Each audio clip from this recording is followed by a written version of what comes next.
Bonjour Isa. Bonjour Sève. Bonjour à vous. Bonjour à vous. Alors aujourd'hui, le sujet, c'est ce qu'on appelle des prises de conscience qui peuvent arriver dans nos vies, qui peuvent être vécues de différentes façons, encore une fois, parce qu'on a ce libre arbitre de pouvoir jauger par rapport à son état d'esprit, de prendre bien un changement de vie ou mal un changement de vie. C'est ce qu'on va voir aujourd'hui. Tout à fait. Alors, à quelle occasion on peut avoir ce genre de prise de conscience dont tu parles, Séverine? Alors, eh bien, à tous les sujets, ça peut être professionnel, bien évidemment, se rendre compte que le travail dans lequel que nous faisons actuellement ne nous plaît plus, Exactement. on ne s'épanouit plus. Ça peut être amoureusement aussi, c'est-à-dire une vie de famille peut-être un peu chaotique, C'est ça. une envie de liberté, un changement d'envie en fait, parce qu'on est en perpétuel mouvement Tout à fait. Tout personnel. Et donc ces changements, c'est-à-dire je regarde, je vois que en fait je n'en peux plus de telle chose ou de telle chose, c'est ce qu'on appelle une prise de conscience. Je prends conscience que je ne veux plus de ça et de ça. Alors, selon les exemples et parfois les expériences des gens qui nous entourent, moi j'ai remarqué que les prises de conscience arrivaient souvent suite à un incident, un accident, une intervention chirurgicale, une maladie. C'est ça, une dépression, voilà. Burn-out, comme on peut le dire. Et là, c'est un temps, en fin de compte, qui nous est donné pour justement essayer de retrouver du sens.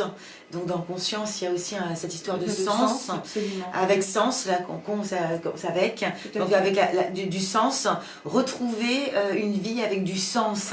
Et c'est en cela que le sujet est très intéressant aujourd'hui. Oui, parce que en fait, on peut voir toujours, on a d'abord l'émotion qui va nous amener dans une certaine tristesse, d'avoir l'impression d'avoir perdu quelque chose. Comme tu disais, on a toujours ce sentiment d'avoir perdu quelque chose. Non, on n'a pas perdu quelque chose, on a quelque chose d'autre à trouver en fait. C'est là où on peut voir, c'est pas le côté noir, enfin le côté positif ou le côté négatif, c'est en fait un état d'esprit dans lequel on peut se mettre pour dire qu'est-ce que j'ai à apprendre de ça et qu'est-ce que je ne veux plus, comme on disait, parce que du moment où on sait ce qu'on veut plus, eh bien on va pouvoir aller chercher ce que l'on veut mettre dans sa vie. Tout à fait.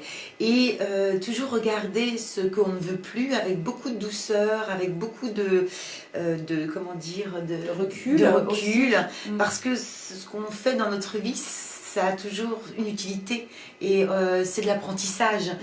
Ce sont des leçons que notre passé, en fin de compte, ce sont des leçons successives qui nous permettent d'aborder notre présent et de construire notre avenir. Là où tu as raison, c'est que en fait... Merci. Oui, enfin, je ne vais pas aussi vite quand même.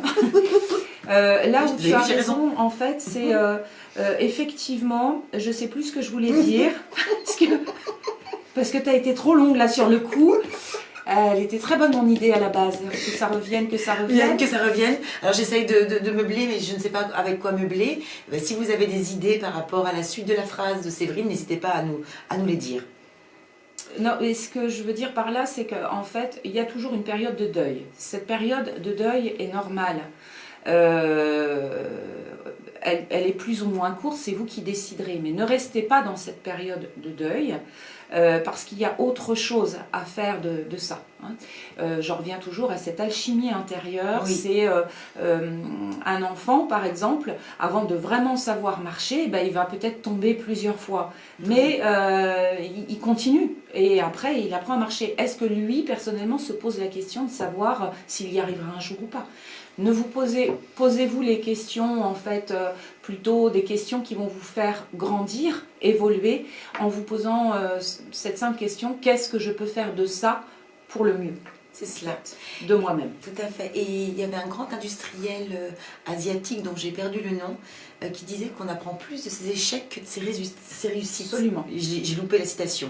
Donc on apprend plus de ses échecs que de ses réussites. C'est ça. Et en même temps, on a tendance parfois à tomber dans la dépression, je dirais, de ses échecs, alors qu'il faut s'en emparer pour pouvoir justement transformer.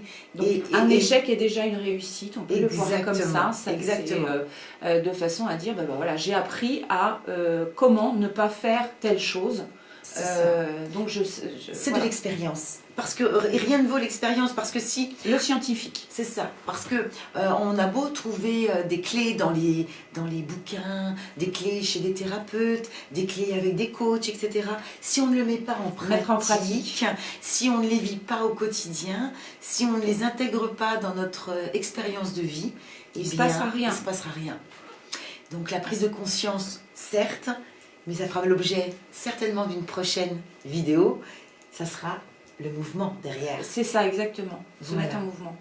Si vous avez des questions particulières là-dessus, oui. des outils que vous cherchez on à mettre en pratique, justement, eh bien, nous, on pas. a ce qu'il faut et sous forme de petits ateliers, on pourra vous aider justement à trouver le sens à votre prise de conscience. Et sortir de l'ancien pour aller vers le nouveau que vous êtes déjà. Voilà, on vous embrasse bien fort. Des gros bisous, à bientôt.